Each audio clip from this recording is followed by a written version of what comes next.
Okay, let's just get this ready. Just cuz. Okay. Starting in 3, 2, 1. I already started. I'm guessing you noticed from the beginning of this, you should know, that this video is gonna be about items. Sorry if there's background noise and my sound changes.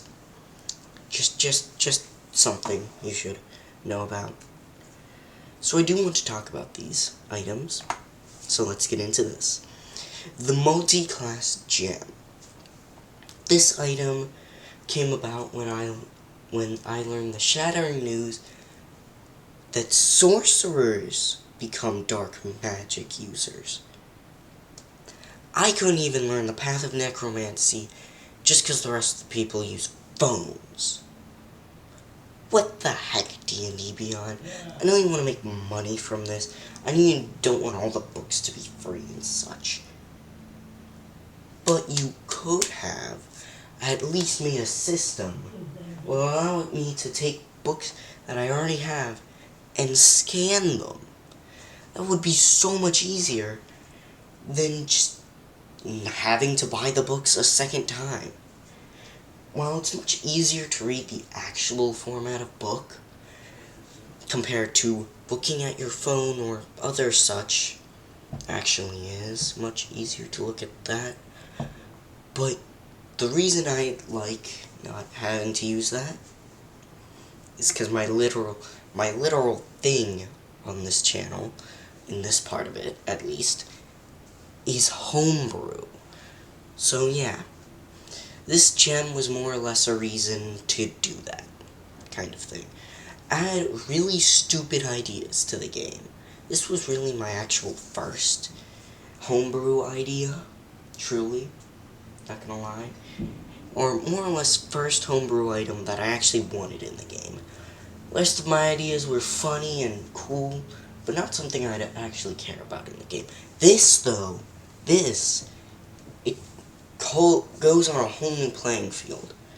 I would tell you to make it so it only be for certain people or not, but it would take your levels and it would give you a new class. There are a few parameters I'd like you to take if you add this to your game. First off, have this be pen and paper. If they are new to the game, then add as much homebrew as you want. But if they aren't, but they still don't understand most of the game, and they use the computer stuff, just don't add it. Just don't. Sadly, it's the truth. People using computers and phones don't have as easy as a time with doing this, homebrew. So, adding this item, the multi-class gem, is going to be one of the hardest things to add to homebrew ever, because you're going to need to basically have an extra character. So how it works exactly is, you get an extra class for free. Now, you can give this to someone else, and they get the exact same bonuses, but yeah, it's a pretty interesting move to play. Kinda like it.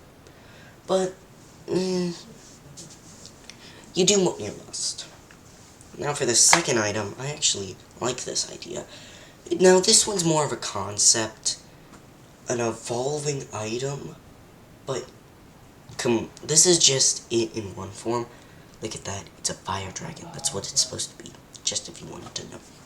But anyways, if you really wanted to have a special item in the game, make it so if you give it to someone else, the speciality of that item changes.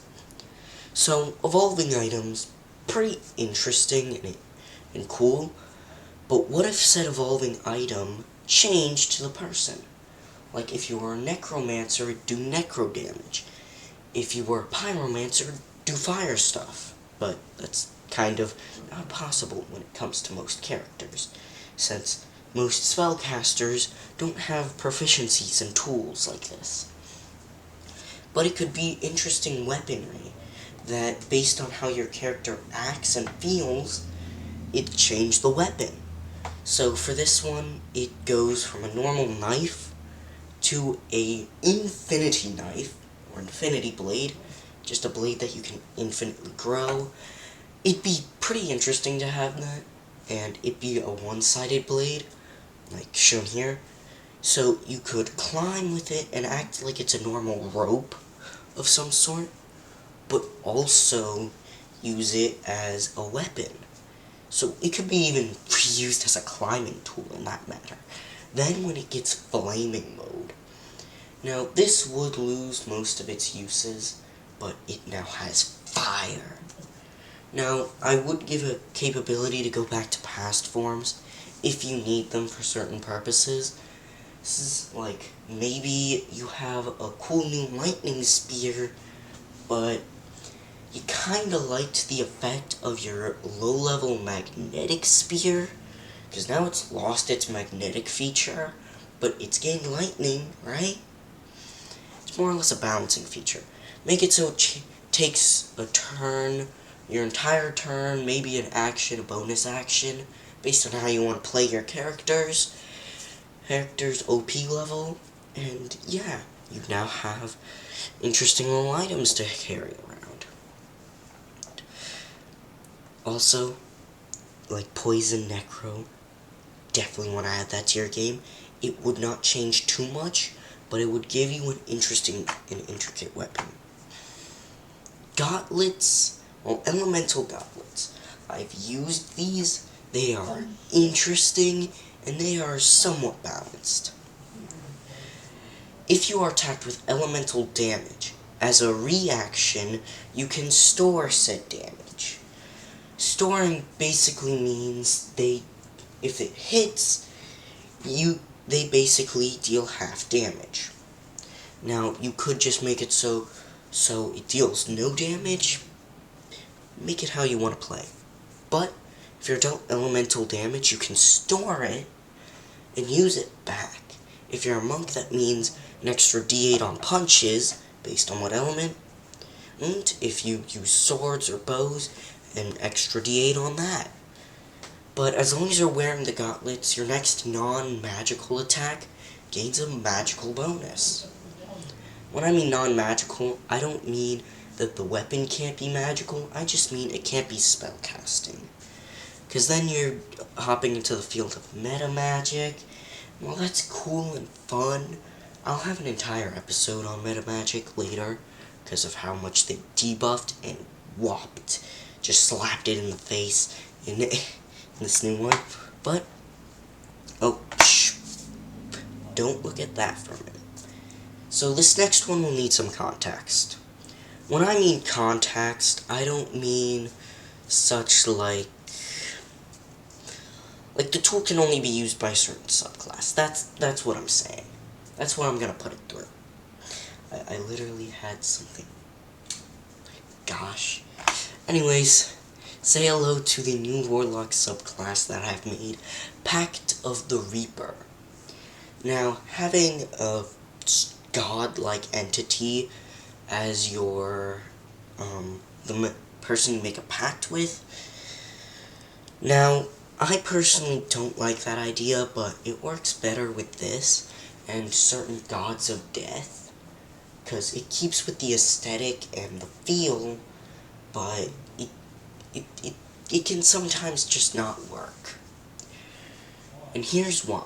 You see, you have clerics. They talk to gods, deal with gods, because they're gods. Like genies and other entities like those are powerful in nature.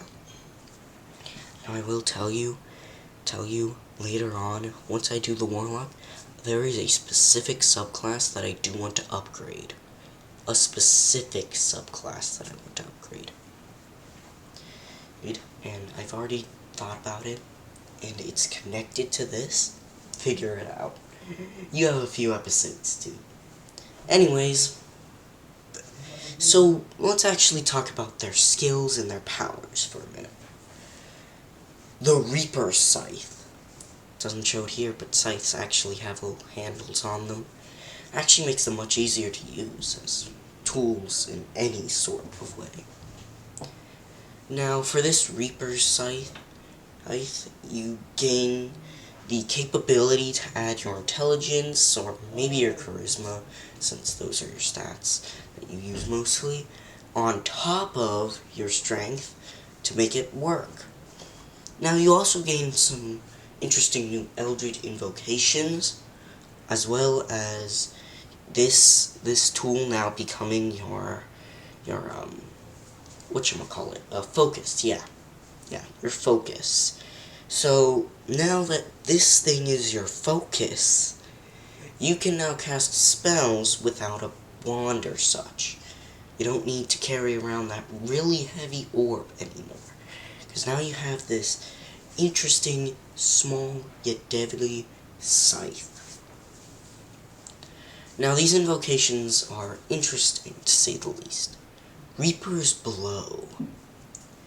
This is more or less an upgrade to your original scythe attack, basically making it so you can deal a scythe attack and an explosive Eldritch Blast on top of that.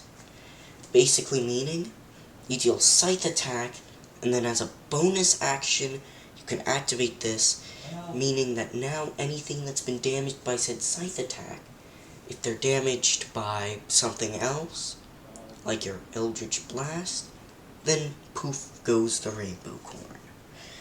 Basically meaning, in a sense, I kinda don't like how I explained it, but if you slash something with your scythe, then you get to Eldritch Blast them on top of that. And then on top of both of those, it deals AoE. For a scythe, I'll talk about that itself, but it's kind of long-ranged. So, an explosive range of damage, if there are like two enemies in the same area and you attack them both, that just means you're doubling the amount of damage you're dealing to both. Now, Reaper's Curse is a bit interesting. Whenever you use your Eldritch Blast, also something interesting, I'm unsure if I want to do this, but I want to make it so Eldritch Blast itself is a bonus action. So as an action you can use the scythe, and as a bonus action you can use your Eldritch Blast. I'm unsure if that's an actual thing right now, but the Reaper's Curse is like a form of curse that overlays on anything that you attack with your Eldritch Blast. Now, it's going to have the Reaper's Curse, and it can't really get rid of it unless they make the correct wisdom save. As long as the Reaper is attacking them, their intelligence will go down. Eldritch Empowerment. And also, if their intelligence goes to 0, they're just dead. They're just dead. Eldritch Empower. This basically just means, instead of using your Eldritch Blast, you can add the dice that you would use for your Eldritch Blast to a weapon. And if you add it to your scythe, it gains even more powerful, as you can add an extra D8 for your proficiency modifier. So it's first levels 2d8 to 3d8, 4, 5, all the way up to 6 extra d8 if you use it on your scythe. Now, upgrading others' weapons is nice and all, but extra d8s, plus, I think Eldritch Blast is a d10 of sorts. So Eldritch Blast, at most 5d10, plus an extra 6d8, plus your scythe's damage, which, if I'm going off of stuff, could be a d10 or a d8. Now to actually get into the scythe itself. And yes, it's a finesse weapon with a range of 15. Now there's another effect, I'm unsure if I want to add this, to make it so that it has like a queue of damage that it can deal to, like it has an area of effect where you just slice and things in that range take damage. Now that could work, but you get the point. It's not that good. It's just not that good, because then they'd be a bit overpowered. Because then you wouldn't really need the point of having any other tool, which for you is great, but for anyone else, you are basically fireballing. You won't even need your spell casting at that point. Just strike your scythe, and bam, everything just dies. Now here's the fun part. The master, being the reaper of sorts, will ask things from the owner. Gosh, it's hard to say. But basically, it will ask for powers from the owner. A toll of sorts, actually.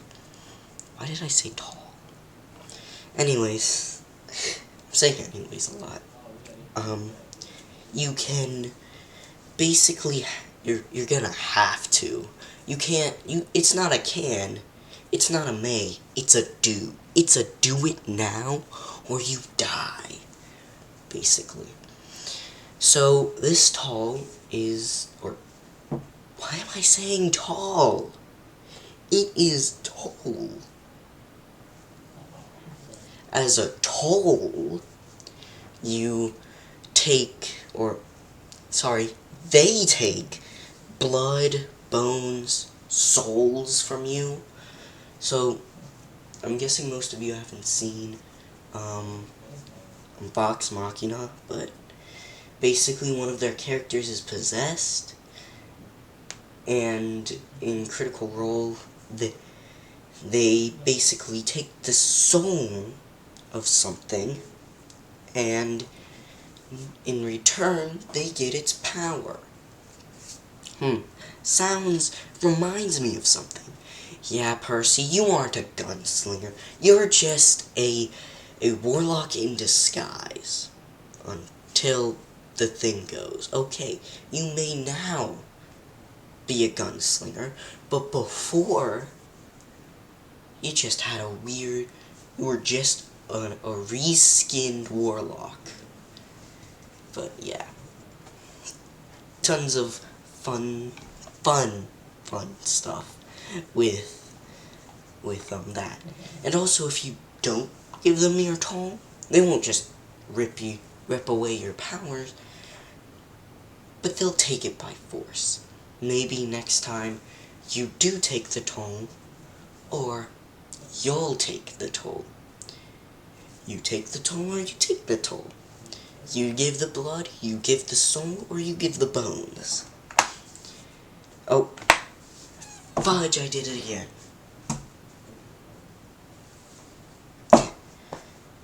Also, this was much shorter than most. Can't believe it, but I've gotten through all the items. But next screen wasn't black. So yeah, I lied. I added an extra secret subclass in here, because I added the Reaper. Besides, I want to give more love to the monk, because for some reason after that video, not gonna lie, I wanted to play my version of the 4 elements monk, just because, not just how cool it looked, but how interesting the features were. So yeah, wanted to play it, but sadly, I'm a summoner. Maybe if I make an NPC of 4 elements monk, that'd be cool. But down from that, I had the funny idea of adding Star Wars to this world, because that totally works in a fantasy land. But I had the idea, Force is already a thing. But what if I use key points and make in-game Force? There was one problem with that. It's a fantasy world. If you're gonna add Jedi and other such Force stuff, you need lightsabers. and this ain't future land. And as well as Force technically already being a thing, I can't really do much with that. But I had the idea of adding JoJo. I totally didn't. I did that completely wrong. But yep. JoJo's Bizarre Adventure in the Path of Projection. Now, I totally do not like the first few seasons of JoJo, but the stands, as a whole, they are cool as F. So, yeah. Here is an alignment chart, and that's how you figure out which stand you have. Now, you could, of course, just give people unique stands, but making it based on the alignment chart gives new purpose to it, and more. Now, of course, you can get the neutral stuff off yourself, but for these, I just made them because I'll actually talk about these two right now since I didn't actually make a drawing for them. I don't want to, and I don't want to talk about them much. First off, down here, you probably can't see it, but that is Chaotic Good. Now, I think those two clash really harshly with one another. They are like complete opposites, other than the fact good and evil are complete opposites. But basically, they really clash. Because, while being good-hearted and free-willed are capable together, I wanted to make them into twins, because I wanted to make two instead of just one. Now, another one could be a swarm, but I at least wanted to make something interesting. So, I made two in the place of one. So now you get off 2 times the punching rate, and you also gain the fun little power of twin strength. Now, they don't have many effects when it comes to actually being more than what it is. The other ones definitely do, but they don't, so it's just them punching. But closer they are, the higher an additional plus modifier becomes. So if they're like right next to each other, they get a +2. If they're like really far away, they get a -2. It can be really bad or really good. Next is Deception. Deception is crazy annoying. Not just because it doesn't really attack much, but because of its power of suggestion. The main power of Deception allows you to mind control someone. Basically meaning you gain a second monk. Nice. It throws down its swords and starts punching people. Hopefully not on your side. But Deception has a bit more than that. Deception can be able to add higher charisma to you, and make it so you are infinitely good at lying. On top of that, the power of Deception basically allows you to use key points, and it's not just to mind control people, but to better deceive them. On top of just having good deception work, you can also turn Deception into another person. Now that just means new person is now Deception. Anyways, Lawful Good Defender. Now for Lawful Good, I went for Defender. By my laws, I am a peace person. I will not kill a single man for no reason. Basically, he has 2 times HP, sorry, not XP. So this means for every 2 damage he takes, you take 1 damage. And yes, you take damage. I think I explained that already. So yeah, twins, more things to attack for you and for them. and that's more damage for you. For Deception, it doesn't really work, but for the twins, it does. Now, the Lawful Good Defender has double HP and a high AC, meaning it's really good at staying alive, but except for this one thing, can guard someone. Sorry, guard spelled wrong. What is that even supposed to spell? Okay. Garge. Grid. Oh, yeah, I have an idea of what guard could be, but it can basically guard someone. That meaning using a key point can basically, like Deception, possess someone, but instead of actually possessing them, you are now a shield, worthy of defending them.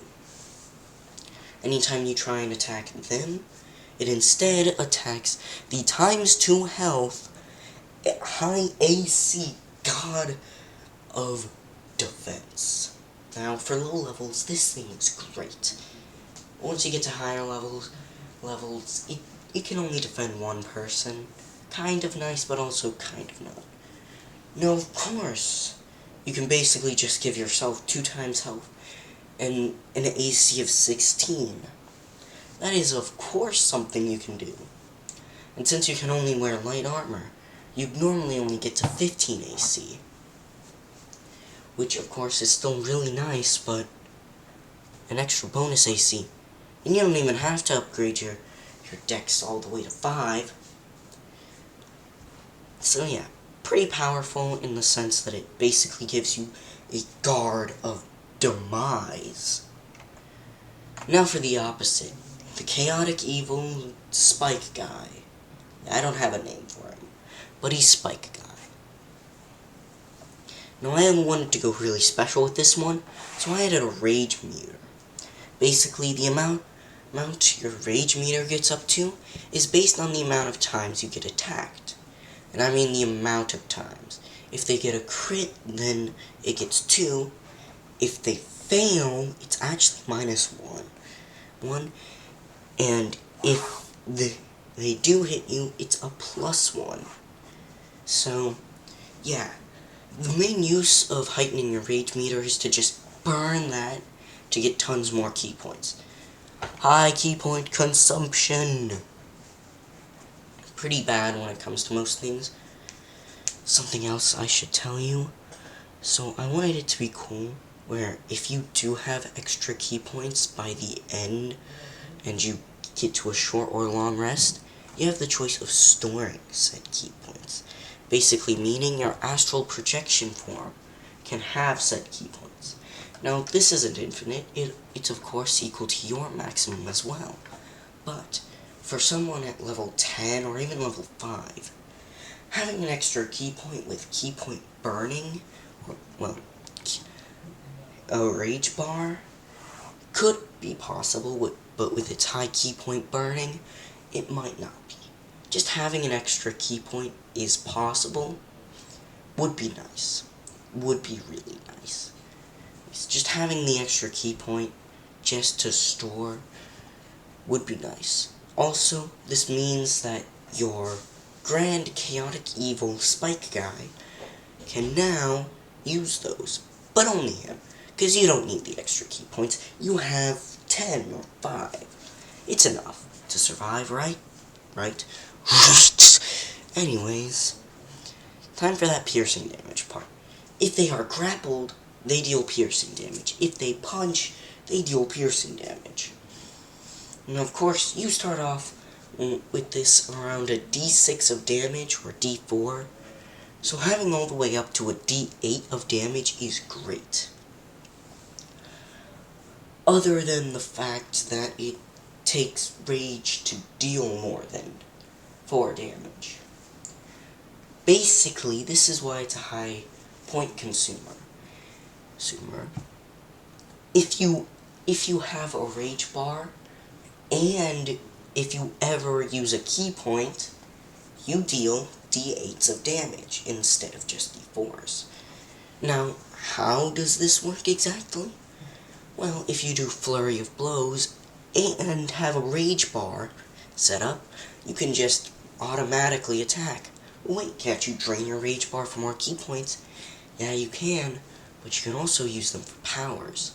For example, by using 5 key points and 5 rage points, you can use Growth of Death. This basically means you grow your spikes out to an area of effect kill radius. Like straight up death. For a 8d12 of damage. Now that seems pretty overpowered, right? Just getting to 5 rage points is crazy. Because then you're going to need to use those rage points and more, and then you're gonna use your key points, or I could just sit there and get punched at like a punching bag. It's a possibility. Now, it's time to spin that wheel.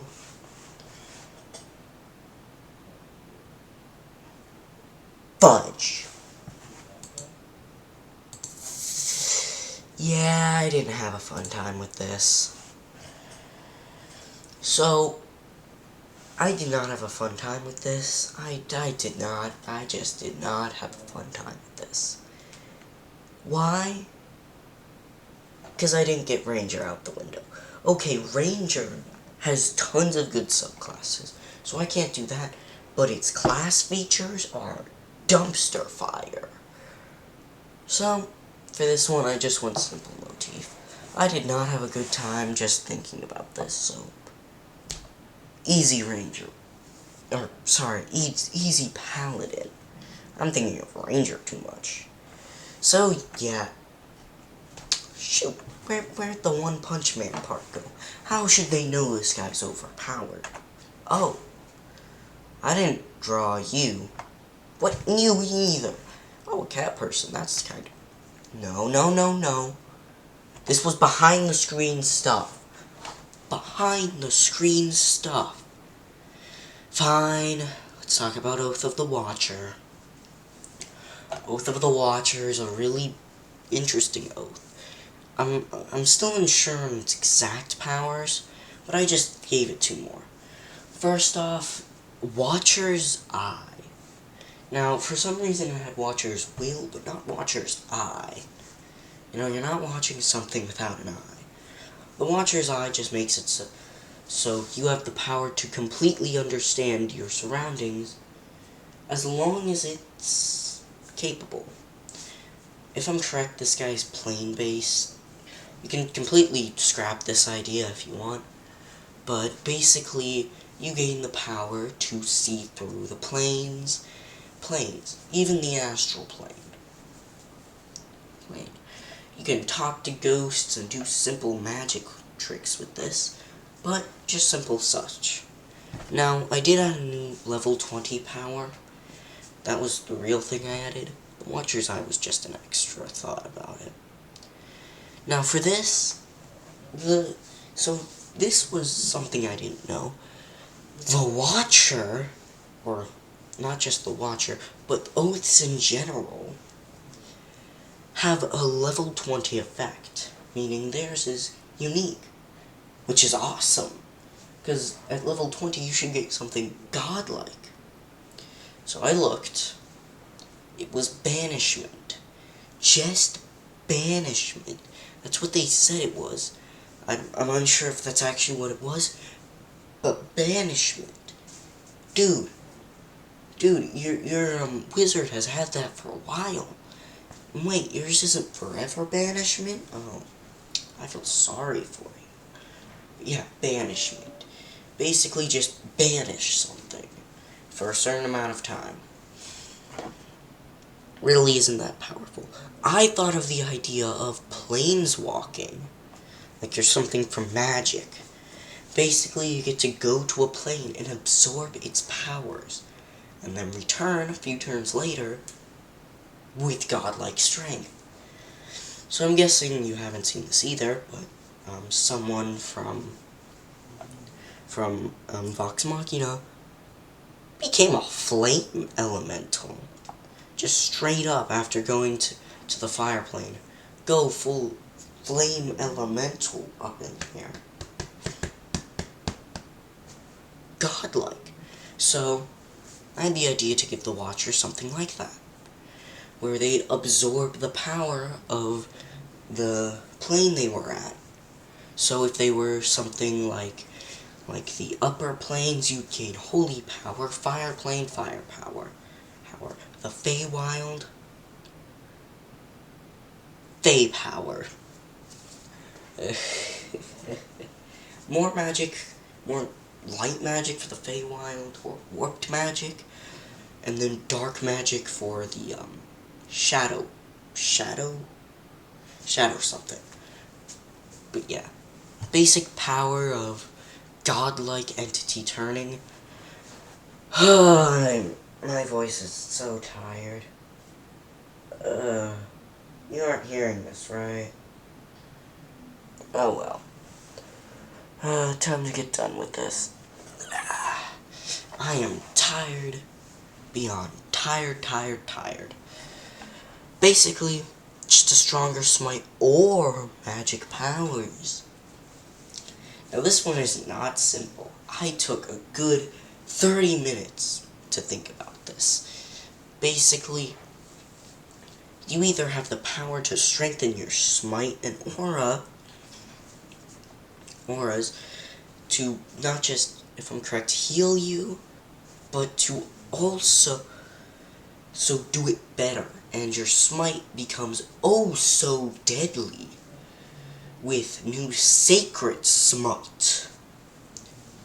Sacred Smite is a dangerous power, because now you gain the dark yet holy power to just smite something out of existence with such ease, and I mean such ease. This smite can be stacked with your other smites, and on top of that, 4d12 damage. And on top of that, if this opponent has attacked you get to attack them back with another critical blow. Basically meaning you get a crit on 19 and 20. Now that sounds OP, but come on, there's some weakness to it. Now magic powers. So, you know how you're a half-caster? Well, instead of just gaining simple magic boost, how about you gain the magic boost of a lifetime? I put it here. Like the little elf guy. He's an interesting little warrior. Basically, you get the power to boost magic strength. Instead, more spell slots, probably a lot more level 1 spell slots than a wizard, and the capability to use a level 2 spell slot and to get stronger smites. Now, I don't think this is an actual thing, but it might be. So, if it is, where you can use level 2s to strengthen your smites, that'd be interesting. On top of that, your lay on hands gets stronger, to the point that you can literally bring someone back from the grave. On top of that it doesn't just heal them, but strengthens their health, giving them temporary hit points.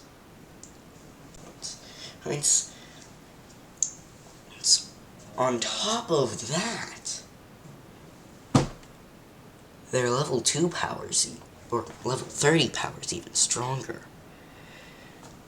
Boosting aura. This aura boosts their strength, their dexterity, and basically their strongest stat. On top of that, it heals them. On top of that, it shields them. On top of that, it basically has a combination of all of your auras at once.